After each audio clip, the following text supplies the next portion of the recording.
Peter Martin. Amen. For this Roberta Flack episode, why don't we do, let's do Feel Like Making Love. What do you think? Oh, yeah. Actually, I have an idea for that. Okay.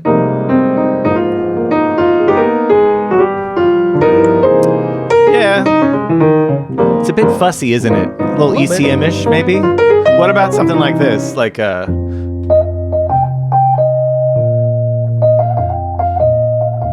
no? Is it a little corny? I'm not really feeling that. Yeah, it is kind of corny. But you know what? We have a very special guest artist, Mr. Jamal Nichols, in the house. We do indeed. Okay. Why don't we let him set it up? All right.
And I'm Peter Martin. And you're listening to the You'll Hear It podcast. Music Explored. Explored, brought to you today by Open Studio. Go to openstudiojazz.com for all your jazz lesson needs. Is that on the World Wide Web? It is on the World Wide Web. Hey, before we get... Jazz.com. That's right. Got it. Yep, exactly. Thank you, Al Gore. Before we get too deep into it, just shout out Jamal Nichols filling in for Bob DeBoo on the bass. Shout out Caleb Kirby playing the drums on the Feel Like Making Love. That was fun. That's fun. That's a great tune. Nice little musical bed and segue for us to jump off into this great artist. And that might make its way into some of our categories later. So we are talking about the great Roberta Flack, who we sadly lost as of today. This is March 2025. We lost last month in February.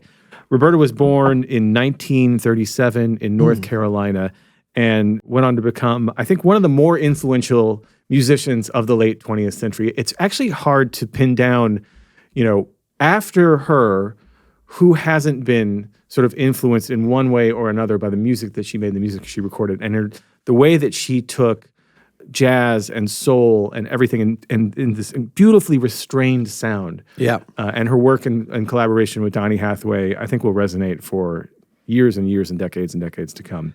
I just want to note, Roberta Flack from North Carolina, North Carolina, a state that punches above its weight in terms of producing master artists. 100%. Right? Yeah. I'm thinking Thelonious Monk. Oh, there's Ever so heard of many. him? Yeah. John Coltrane. Yeah. Roscoe P. Coltrane as well. No, I don't think he's from there. Okay. Definitely not. No, but that North Carolina, shout out North Carolina, home state of my mother and father. Well, let's go back to North Carolina and hear Roberta in her own words about her musical beginnings.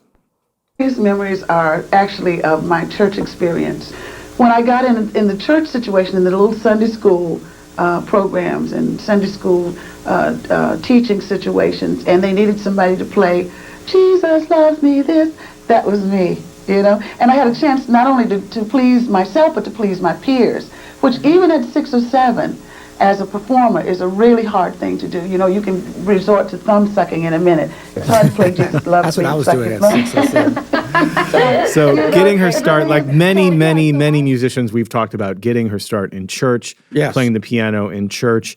She went on to fall in love with classical music, of all things. Can we just put a pin in the church thing? Because I'm always thinking about other artists that we know in the jazz world or in the, Donny Hathaway coming up in the, all these great artists. What is it about that? Because I always thought, like, the knee-jerk reaction is the Lord has blessed them because they spent more time part of it probably with talent, right? But I think that they, as Roberta kind of alluded to there is a certain, there's a competitive aspect to it sometimes because there's other great musicians, singers, or maybe the drummer or whatever that you feel like, I have to rise up to their level. Yeah. There's certainly the competition of rising up to the level of the deep meaning of being in a spiritual place, of course. I think there's community. I think there's natural apprenticeship that happens in a church community. Apprentice, that's important. And I think that's the biggest thing. All of my relatives that are musical were church musicians as well. Like some of my earliest live musical memories are seeing my great uncle Elsie and my great aunt Imogene play at the Methodist Church in South St. Louis. She played the organ. He played the most beautiful Gibson acoustic guitar you've ever seen.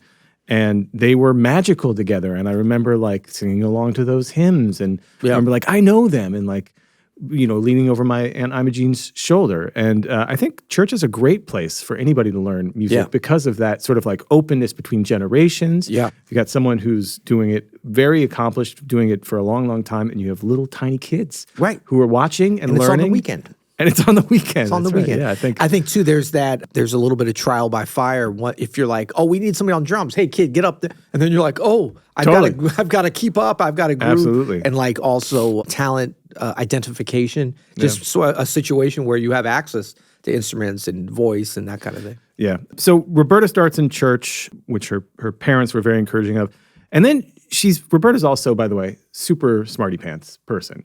She starts attending Howard University at age 15. Ooh. She falls in love with classical music, specifically Chopin. When did you start college? How old were you? It wasn't 15, I'll tell you that much. But here's Roberta talking about her experience with the piano on the classical level. But being a classically trained musician, that means, as far as my piano studies are concerned, that I was taught by a person who was an expert when it came to Bach and music of the Baroque period, Scarlatti, Haydn. She excelled at that. She was a black woman who taught piano at Howard University, and she had studied in Europe on scholarship. Her name was Hazel Harrison. And she said to me, if you can hold on to your love for playing the piano and play Bach this way, don't play Bach like you're playing Chopin or Mozart. Play Bach like this. If you can do that, then you will have accomplished something. So I learned to do that. I learned to sight read those things at the opera club for the people. Accompanying and sight reading for opera students at Howard as well. A little more trial by fire. A lot of trial by fire. She graduates Howard University, and wait, are you saying that if you take a talented young person, expose them to music super smart in church, and then later on with a great teacher, that somehow they might flower into becoming a great artist? I know. It's bizarre, right? Also, just want to say Nina Simone came to mind, another North Carolina native. A lot of through lines with Roberta and Nina, actually. Yep. But then Roberta Flack goes on to not have a meteoric rise when she graduates college. She actually just starts teaching music in the DC public school system. Wow. And it's not till she's almost 30 that she gets her big break. She's playing at a small club in Georgetown in DC, and she's discovered by pianist and singer Les McCann. And Les McCann is most famous for this. Another lie and lie the love are hanging on, we push and shove. Possession is the motivation that is hanging up the goddamn nation. Looks like we always end Can't up say that, in a rut. Everybody now trying to make it real compared to what? Incredible. Come on, baby. Come on, baby. Come on, baby. Great Les McCann discovers young Roberta Flack, but not too young. Like I said, she's been like paying her dues. She's been teaching music. She's been playing clubs. She just near middle age. She literally just starts singing like the year before, and within a year of this, of Les McCann discovering her, she's like on the Tonight Show, and she's kind of already made a big name for herself. So you're saying I'm only 1 year potentially. I'm saying a lot of things. From today. appearing on the Tonight Show, me. If I can be discovered for my vocal abilities. We're gonna get you that. We're gonna get you that for one of your birthdays. It's a rolling 1 year. It is. It's been rolling for 30 years. More than that, buddy. More than that. So then she puts out what could be one of the great debut albums of all time. It's got to be in the conversation, right? Right. Don't hedge. Put it out there, man. First Take, 1969. And look what's on this. Look what's on First Take. Ooh. First track from her mentor. I said I love the lie the love, hanging on with push and shove.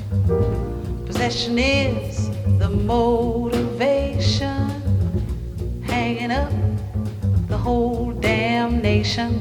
Looks like we always end up in a rut.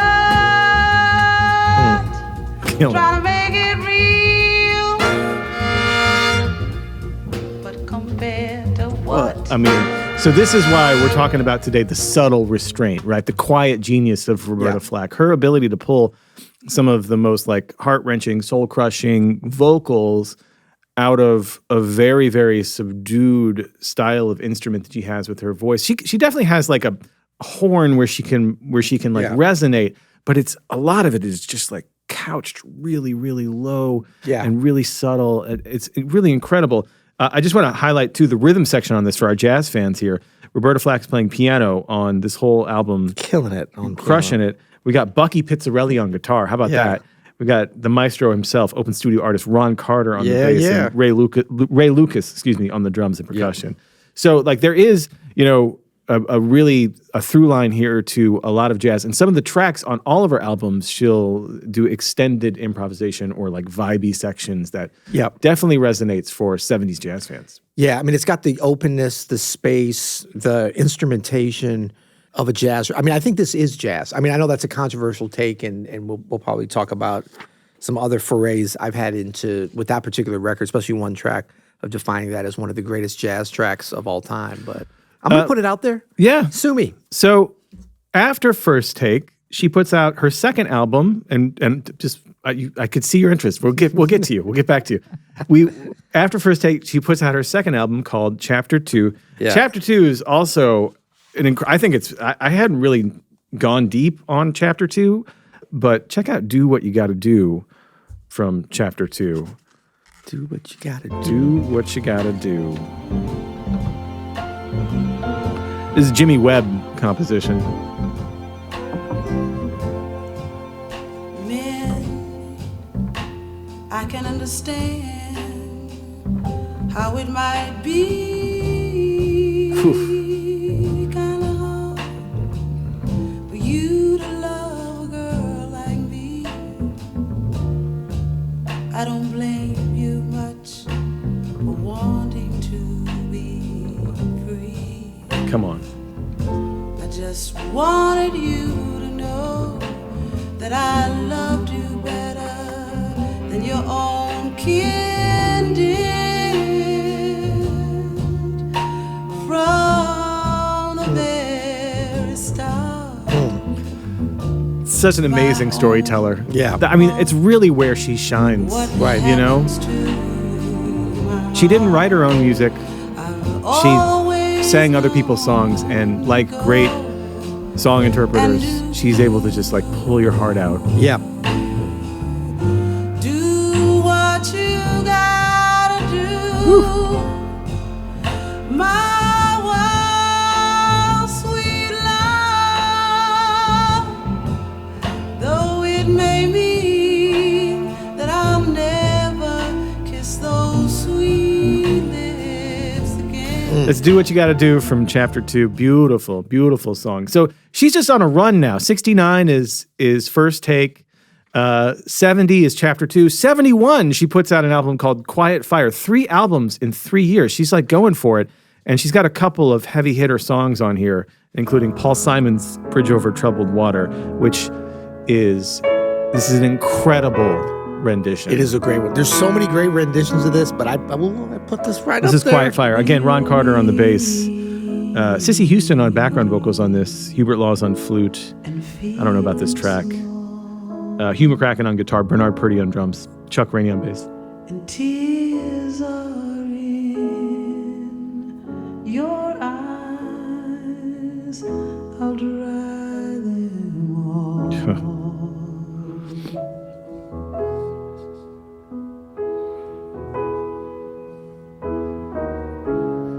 I'm on your side. Yeah. When The piano playing too. Yeah. times get rough,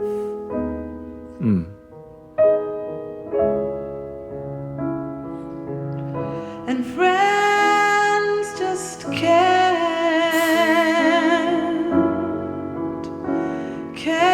be found like a bridge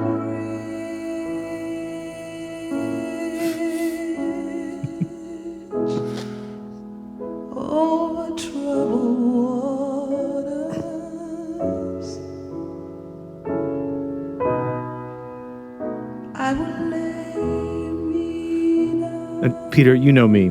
You know I love me some Garfunkel. Yeah. I love some Art Garfunkel. Yeah. That's crazy next level right there. It's so great. And I think, what we hear in Roberta's piano playing is like there's nothing wrong with just loving her playing and being like, oh, that's so great. But I think to the average listener, that's what you should do. You're focusing on the voice and the story. Great storyteller, as you said, nuanced, with her voice.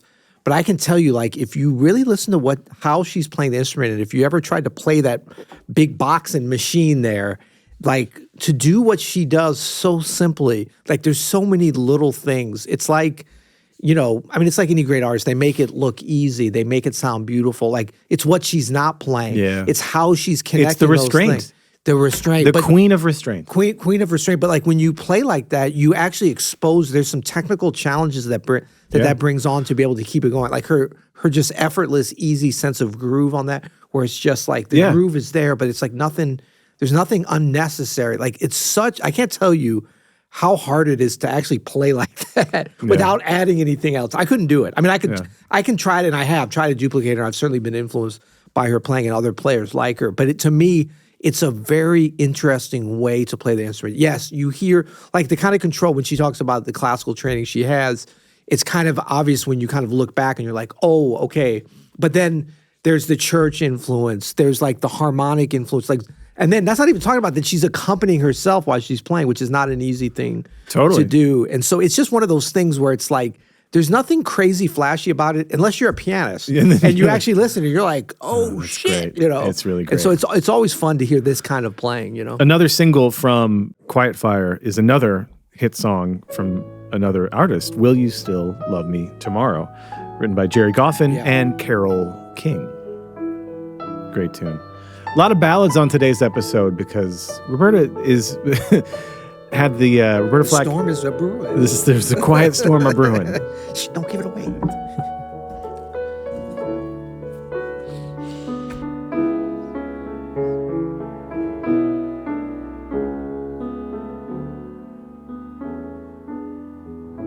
Tonight you're mine completely.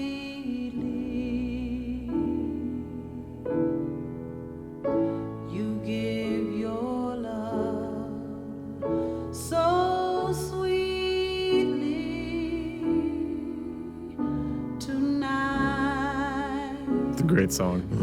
Carole King. Yeah. Man. Brill Building. We got to do a Carole King episode. Yeah, at we some should do point. Carole. And I'll put the whole Brill Building scene. The Brill Building episode. Is that what it's called? Brill Building? Yeah. Sure. We're a history podcast. So again, this is a second single from Quiet Fire. Great name for an album from Roberta Flack, Quiet Fire. Yeah. Telling about all this stuff. And Very evocative. my research leading up to this, I learned so much that I didn't know. And Roberta Flack talked about a lot her classical background. And she said even when she was choosing classical repertoire, she would often choose things that weren't the flashiest things. Yeah. With lots of like blistering techniques. She wanted to do, melodic, beautiful, subtle pieces. Yeah. That's what she's drawn to, and it carries over into her pop career. Absolutely. So- Man, she had some great musicians on this record. Oh.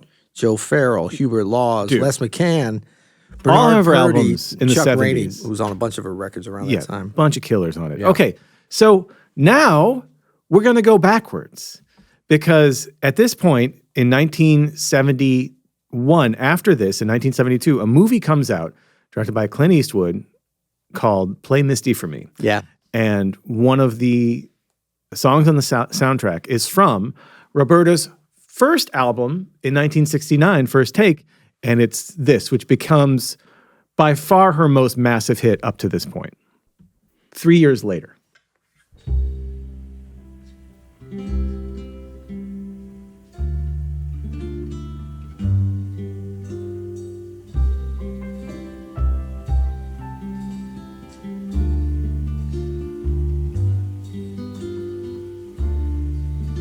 First time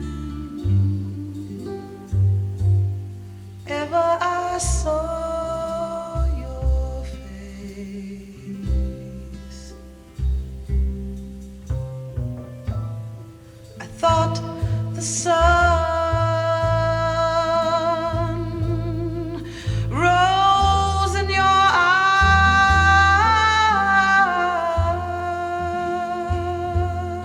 eyes, and the moon and the stars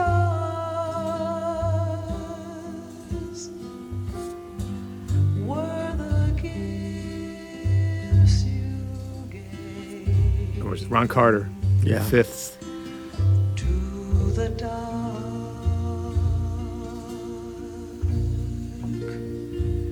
and the endless sky. What a beautiful and patient hit. Queen of Restraint. Wow.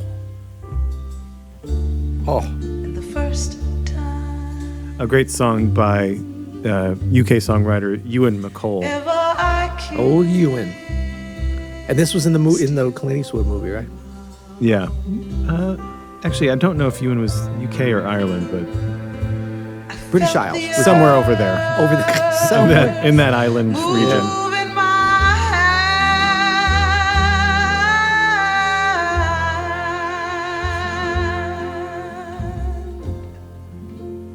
hand. How gorgeous is that, Man, man? she's space. And this wins like all the awards. It's a massive, massive hit.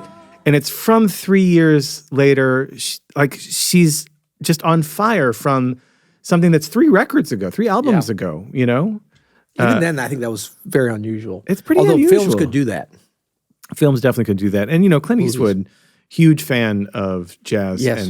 and Play Misty for me. Yeah. You know what I mean? This is the name of the movie. And things are about to even take off even more for Roberta Flack because that very same year, she releases the Roberta Flack and Donny Hathaway album, which we actually have covered here on the podcast, the full thing, and it's worth listening to that whole episode. We'll have producer Caleb put a link in the show notes to the original episode, but we can definitely listen to a couple of tracks because it yielded one of the biggest hits in the 1970s. This is Where Is the Love from 1972. Where is the love?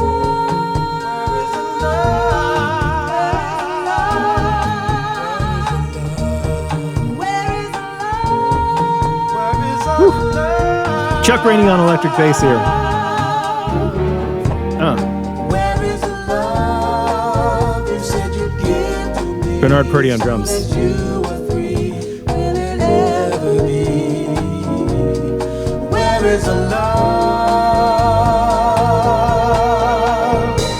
You told me that you didn't love him. A lot of crossover between a lot of Roberta Flack and Donny Hathaway and Steely Dan albums. I don't know if you've noticed that. Yeah. Didn't mean it. Why did you have to lie? Where is the love you said was mine till the Oh, here it is. end of time? Was it just a lie? St. Louis's own Donny Hathaway, ladies and gentlemen. And Chicago. And Chicago.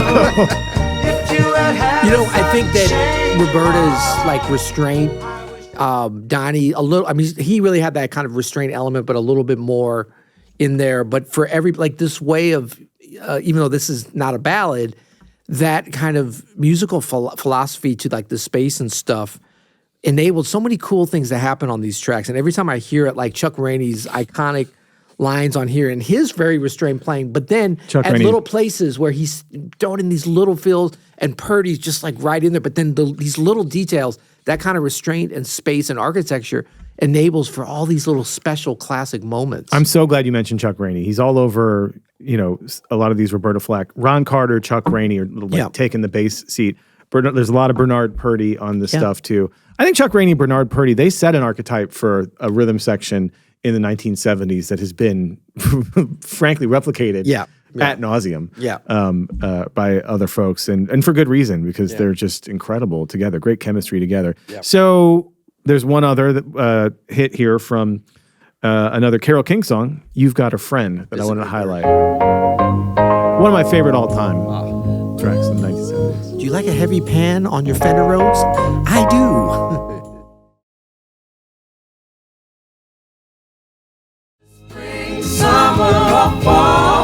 Just the greatest. That's You've Got a Friend. Carole King's You've Got a Friend from Roberta. And you can Flack compare and Donny like Hathaway. Donny Hathaway's version without Roberta on the live, Donny live, I guess Bitter End or where he's doing the same. You've Got a Friend. Like he sings differently. It's great too. And like he's pushing in a way and there's more athleticism. It's busier. I mean, certainly great, just different. But like that's a really good contrast to hear that version with this. So from there, Roberta releases another solo album, 1973, Killing Me Softly. And the hit song from this This is... was with the Fugees, right?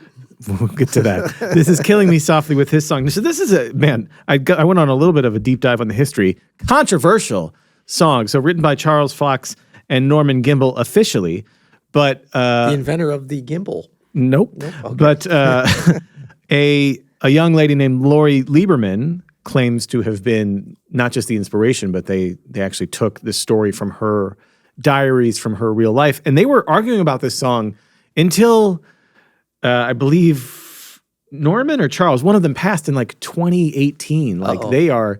And I believe we just lost Lori a couple of years ago. There's some publishing royalties being... Well, she never got around. credit, but the story goes is that Lori is an artist, and she was the first person to release Killing Me Softly with this song. Okay. And they went to a club in L.A., and they saw singer-songwriter Don McLean of American Pie fame. You know, bye, This Miss is American. American Pie. Got my Chevy on the levee.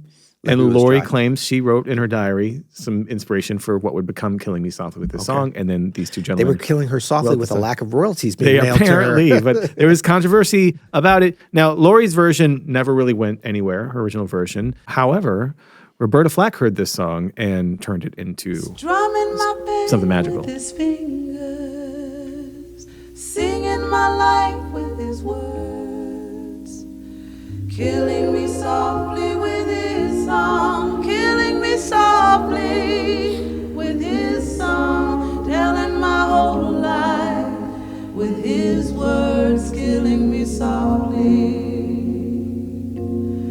with his song.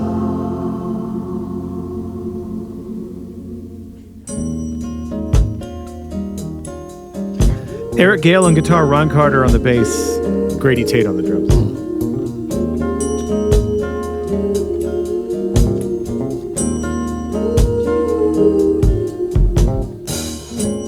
I heard he sang a good song.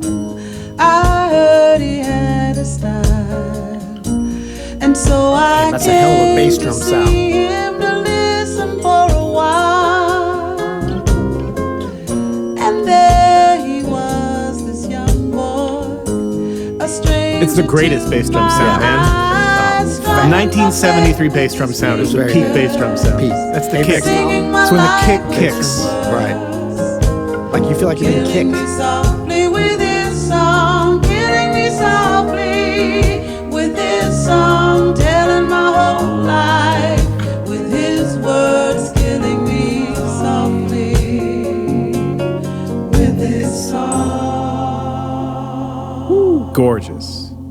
I felt all flushed with This is where Third my verse. awareness of Roberta Flack comes into play. So I'm in high school in 1996, and the Fugees, the score I thought you were saying comes out. 73. I was like, No, wow. definitely It did not. take you a while to graduate. Well, I didn't was it? born in 1927. No, I'm in high school in I remember 1996. Jelly Roll back in the 80s. The 1880s.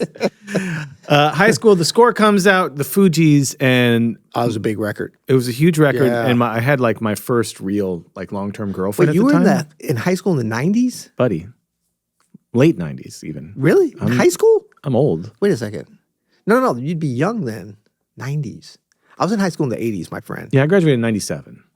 High school? Yes, sir. Really? Yeah. Okay. Wait, what do you mean by graduated? I know. Okay. That's controversial as well. No, Me but too. I had my first like long-term girlfriend, high school sweetheart, and she would play the Fugees. She'd play this over and over again because her boyfriend, which was me, was like a musician. Is this And- Heather or somebody else? No, this is this is way later. So this is the Fugees version Oh, yeah. that really Hill, took Lauryn this Hill. song. I Yeah. mean, this is a monster This hit. was a huge hit. Yeah. Multi-months. But I remember like my dad saying, they didn't write this. I know. Yeah. And playing me the Roberta Flack version. with his song, telling my whole life. I love this version. Yeah. Oh, man. When the It's beat slower, kicks in. too. Isn't it? The intro is slower. But even when they go... It is probably a little bit. Oh, there's that... Yeah. Sorry. Yo. Yeah. Refugee All Stars. That's right. That's That's not Grady Tate. That is not Grady Tate. Well, it could be sample. Could be, yeah. It's not though. No, it is. It's a nice version. I like what they did here though. Yeah. They took the music out of the verse. I heard he sang. Yeah. You know what That's I mean? right. I forgot about it. It's a good call. Yeah. Lauryn Hill. And she's really like influenced and paying homage to Roberta the way she sings this. Yeah, and actually there's video from Roberta's funeral last month, and Wyclef Jean and Lauryn Hill sing this at her funeral, and it's a really special moment. Very, very cool. So that was Killing Me Softly, 1973. We are going to, there's another important album that I definitely want to talk to, but we're going to save that one for our Desert Island. So we're going to skip ahead a little bit to 1977's Blue Lights in the Basement. I remember 77. And this is a bit of a reunion with Roberta Flack and Donny Hathaway. This is The Closer I Get to You. Oh. This is by James Mtume and Reggie Lucas. Didn't know.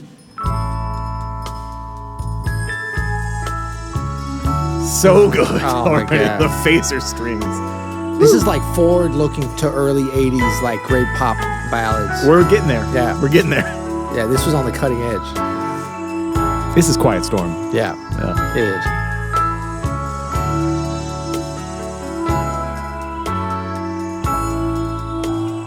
Long ass intro. Can't do that anymore.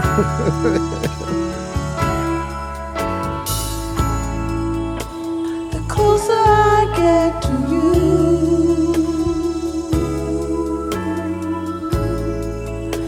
the more you make me see. By giving me all you got,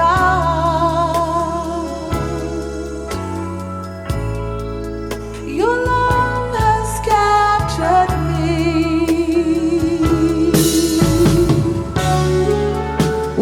Over and over again, I try to tell myself that we could never be more than friends.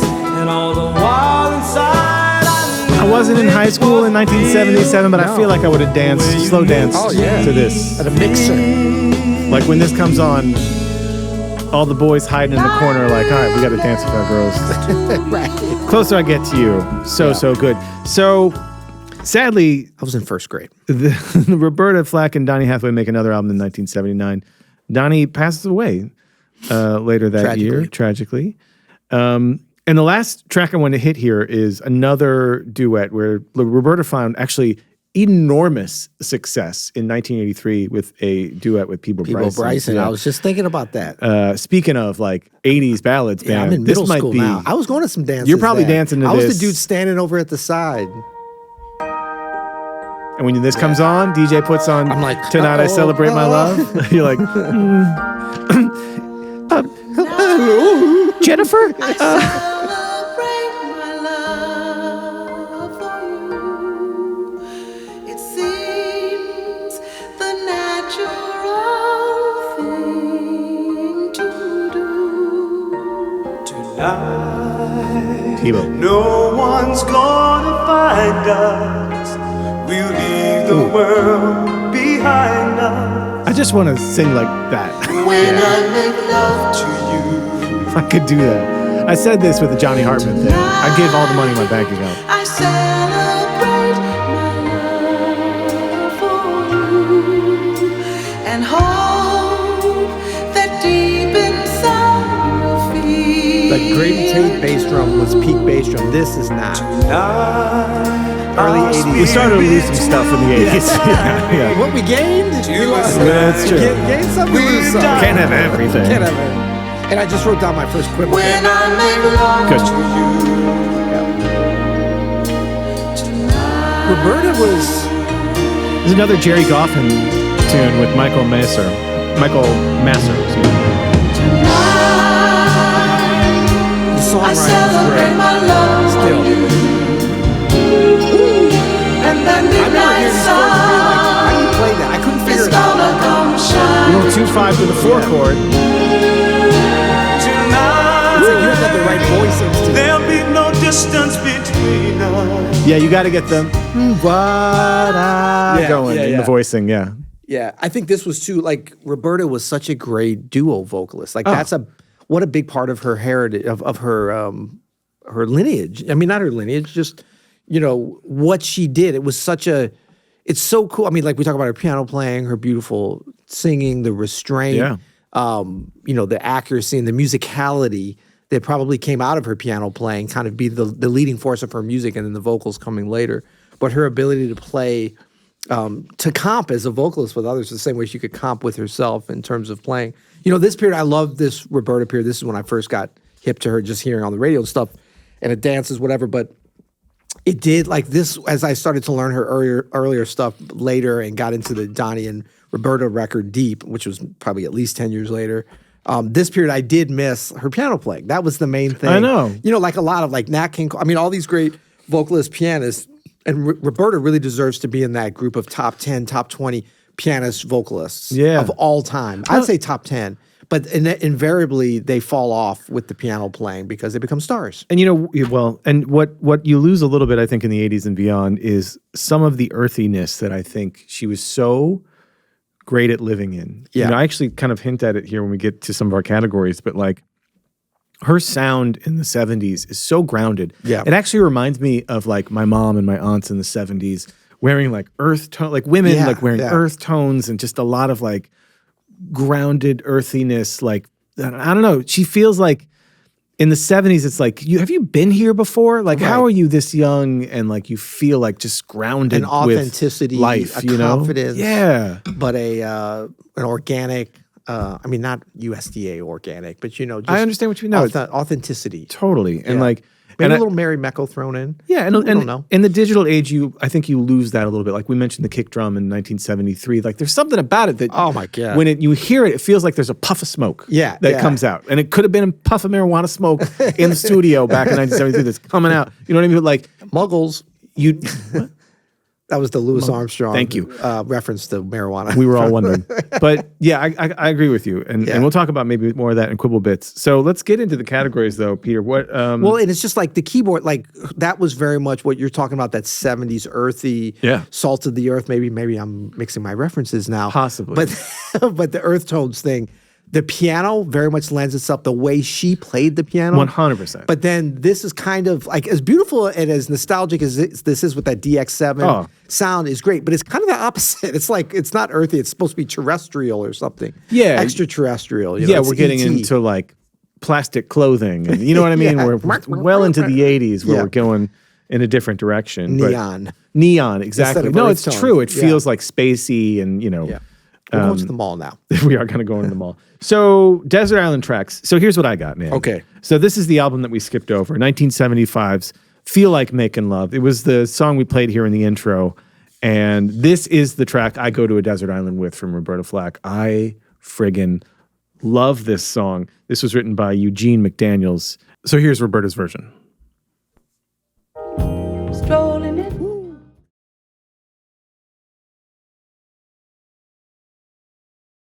By the way, this song also has an incredibly great cover from another classic, all-time classic album. Yeah. This is an all-timer. You know, these two together are like a 40-year handshake, 35-year handshake. D'Angelo from Voodoo. Are we ever going to do this track? We're going to do Voodoo. Voodoo's on the horizon.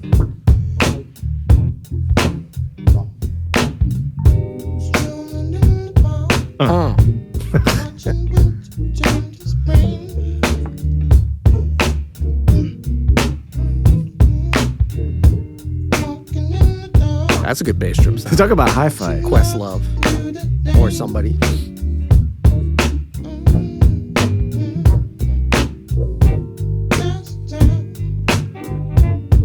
Roy Hargrove.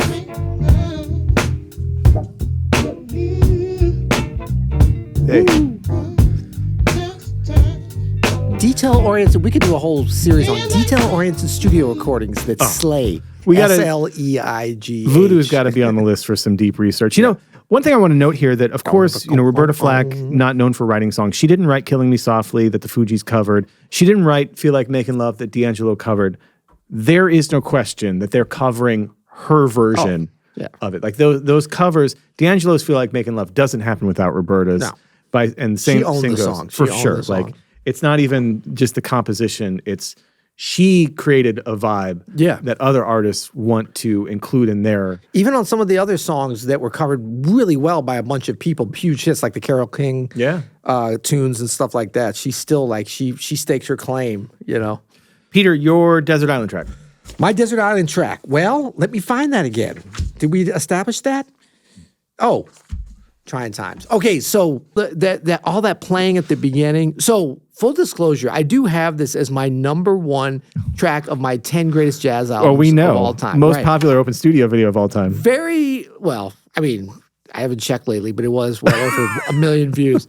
We'll link to that. But no, but that was. By the way, he projects that stat on his house at night so that when you drive by, my hand, it's always like.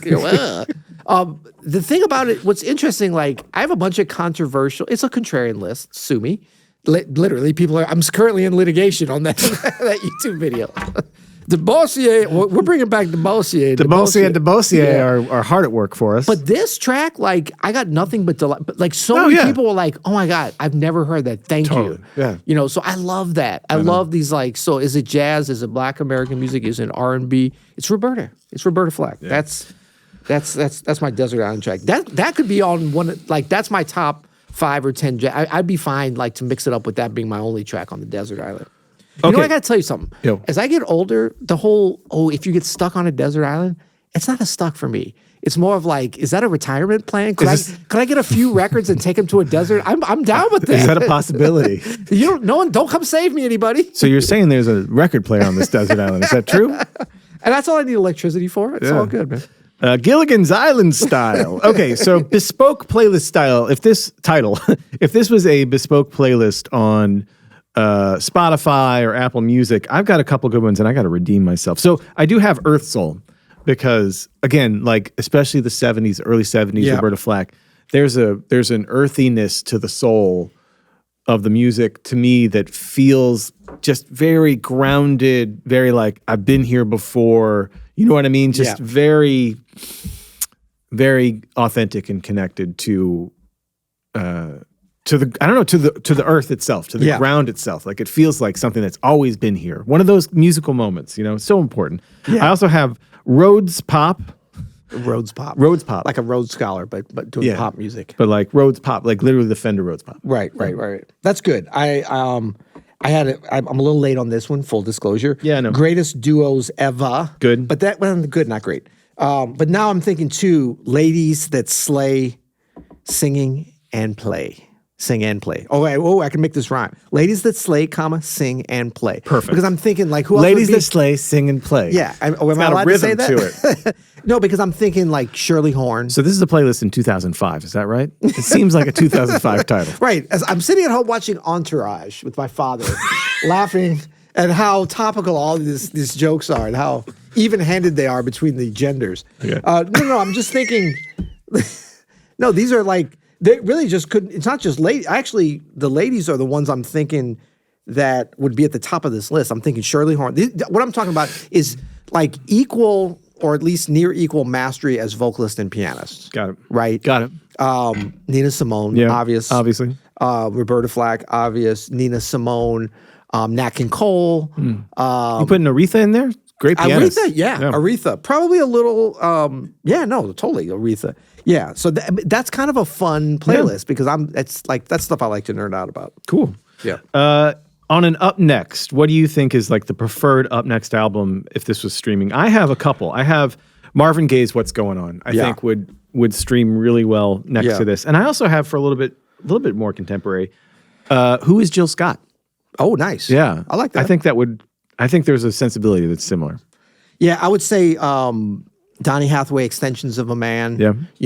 Just because of the connection with that and that record being such a seminal thing, even though it doesn't have Roberta, so maybe it's not his apex mountain, but solo records, I would say apex. I'd say El DeBarge, I'm thinking about. And really just DeBarge in general, like early 80s song, son of a gun. Yeah. That's great. Yeah. I'm so mad I didn't think of that. That's good. Yeah. Okay. Quibble Bits, what do you got? Well, I mean, the only thing directly related with Roberta Flack, or just a kind of what we've heard, and this is actually more of a Quiet Storm genre thing, which I actually think is a lot of people are kind of like treat Quiet Storm now like disco or something. Like, I thought it was a wonderful thing. I mean, talking about connecting people with emotion and like listening to, baby making music, as we used to call it, whatever. Come on now. But I would say that the reverb of that early 80s sound, and then what kind of became with a lot of the Quiet Storm stuff, the reverb, and we heard it from like the 70s record where it was a more direct, like when you have a vocalist like Roberta and Donny, he kind of missed that because he wasn't with us anymore. But when you started getting the 80s, like the vocal reverb just went bonkers, Yeah, if there are... And with Peebo and her, like, and I heard them live. I know. So it's like, and same with Luther Vandross. Like, great sound, but I don't know. To me, at the time, I thought it was normal. Now I hear it and I'm like, ugh. We have a very smart and like experienced listener base. Yeah. I'm sure I know for a fact, we have some heavy hitter engineers in our listenership. Yeah. If you're an engineer, what happened in the 80s? Why do the vocals sound a bit cheaper, a bit thinner? The reverb is not as impactful as like in the early mid 70s when everything had this incredible depth to it. And tell us technically what was going on there. Well, some of it is just digital. That's when digital recording I understand, started, but I'm sure there's some like nuance that it would be fun to hear. Yeah. So put in the comments of the YouTube video. Go to YouTube and any engineers, let us know what was going on. But I would say some people are going to be like, no, that was part of that sound. And also it was part of that sound. Of the sound too. It's more of a personal, like at the time I loved it and thought it was normal because I'm hearing it on the radio. But now when I hear it, I'm like, I prefer her sound. But it's not like it's so much that it ruins the experience, but it's just different. It's just very different. Snobometer, what do you got on this one? Well, you do yours first because mine is a direct reaction to yours. I'm going to do a 3. I'm going to go 3.1. Yeah, I think that is the cheapest Price is Right move there is, buddy. That is the cheapest Price is Right. Above. Bullshit Price is Right move that you could do. I have no reference point. This could be 1, there could be 10. On this kind of stuff, and basically everything at this point, let's be honest. The snobometer is broken, sir. Buddy, it's working better than ever. Well, you and my father, Bill Martin, invented it. You invented the snobometer. He renamed it the snobometer. Shout out to Bill Martin. Great call on that. Well, but bad call on this thing because it's a simple question, Peter. 10 is it's a snobby album. 1 is it's not. No, you've told me 10 means Ethan Iverson. We're as much as we love Ethan Iverson and my Aunt Linda, we are abandoning that scale because it was causing confusion. But snobby to who? That's a great question. I don't know. Okay, we'll have to read Because we're snobs. Let's be honest now. This whole Speak for yourself. podcast is I'm a man of about the people. Look, you're looking in front of an iPad preloaded with Roberta Flack and 4 pages of copious notes. You're not a snob? Sorry, my tank is broken here. I gotta go ahead. Yeah, right. Okay. Is it better than KOB? Is it better than Kind of Blue? Well, it's not I put NA on this. This is not we're talking about an artist's life's work. The answer is no. Answer's no. No, it's not. This is not an album for. I mean, like I don't remember what I said on Donny and Roberta on that particular record. I think you might have said even. I might, yeah. I mean, to me, that's certainly a toss up in some ways. Accoutrements. I'm starting to sour on Kind of Blue. Actually. I know you're really bored. not a lot has. You know what? I'm bored. Accoutrements, like the album cover, anything surrounding Album covers. I think they're great. Yeah, I have a 9 on that. I have 8 just because I feel like I'm doing too many 9s, but it's really good. Well, this was great, Peter. Hey, listener. Hey, listener, don't go anywhere. Listener, remember, leave us a rating and review. This is the time when people start going like, don't go tell to the them next that, dude. No, You don't want to give them ideas. I'm telling them, please stop, because we know that's coming. We got exciting stuff to tell you. So we get a lot of great ratings and reviews. If you're on your Apple Podcast app, please leave us a rating, 5 stars only, 7 stars if you can, and which is impossible. But please try for 7. And then leave us a review. Here's the review we got. And we'll read your review here on air. We got a review from Edward SV 1981. And right after we read this, we're going to be playing some. What are we going to play going out? What do you want to do? Let's play the Trying Times. Oh, that's right. Yeah. So this is a review from Edward SV. Do you have anything more you want to say before I? I'll wait until you. Okay, thanks. Edward, this is a review from Edward SV 1981. You got a chip on your shoulder there. Pushed it off. I got you. We're getting to this. Caleb, you taking notes? Okay. From Edward SV 1981, The Gold, No Platinum Standard is the title of the review. You said that wrong. I have to interrupt. It says The Gold, No Platinum Standard. He's saying, he's saying, like he's starting to say gold, but then he's like correcting himself. How'd I say it?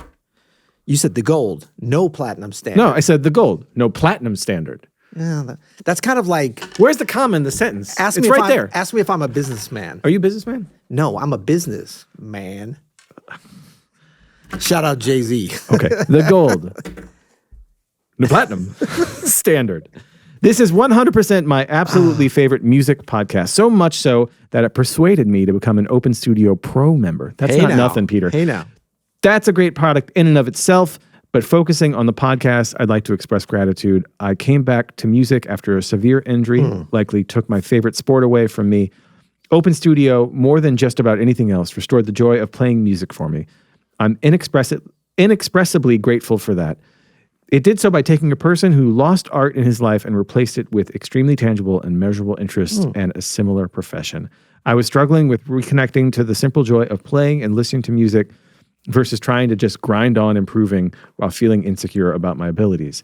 It helped me re-see music, which has helped me re-see life as a journey and not a destination. It's helped me crawl out of a dark place, and I can thank Peter and Adam enough for that. I can't thank Peter and Adam enough for that. Edward, buddy, that means more than anything else in the world. Thank you for that. And thank you, Edward. Good luck on the rest of your journey. We're so glad that you're with us at Open Studio Pro. Open Studio Pro is one of the great music communities in the whole world. Yeah.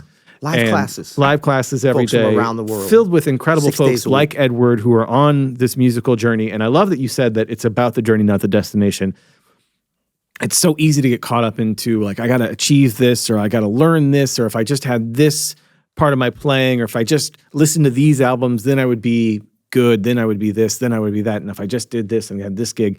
And really, it comes down to living a musical life. Yes. That's what this whole thing is about. If you want to be a musician, you've got to learn how to live a musical life, and that's really it. Music has to be part of your daily existence. Yeah, and what a joy when it is. I think we're preaching to the choir with that, but that is what Open Studio Pro is. Thank you. Yeah. That's the actualization. Oh, and it's not just for pros. Who's the idiot that named that Open Studio Pro, but it's not for pros? No, it's not. I forget. But it's not just for pros. You could almost call it. It's not even for pros. Actually. I forget who wanted to call it Open Studio Live, but that would have been good too. Open Studio Sessions. Or what about Open Studio Plus? Like you remember Open Canal Studio Plus is good. The station in France, Canal Plus. Do I sniff a rebrand happening? Canal Plus. Till next time. You'll hear it.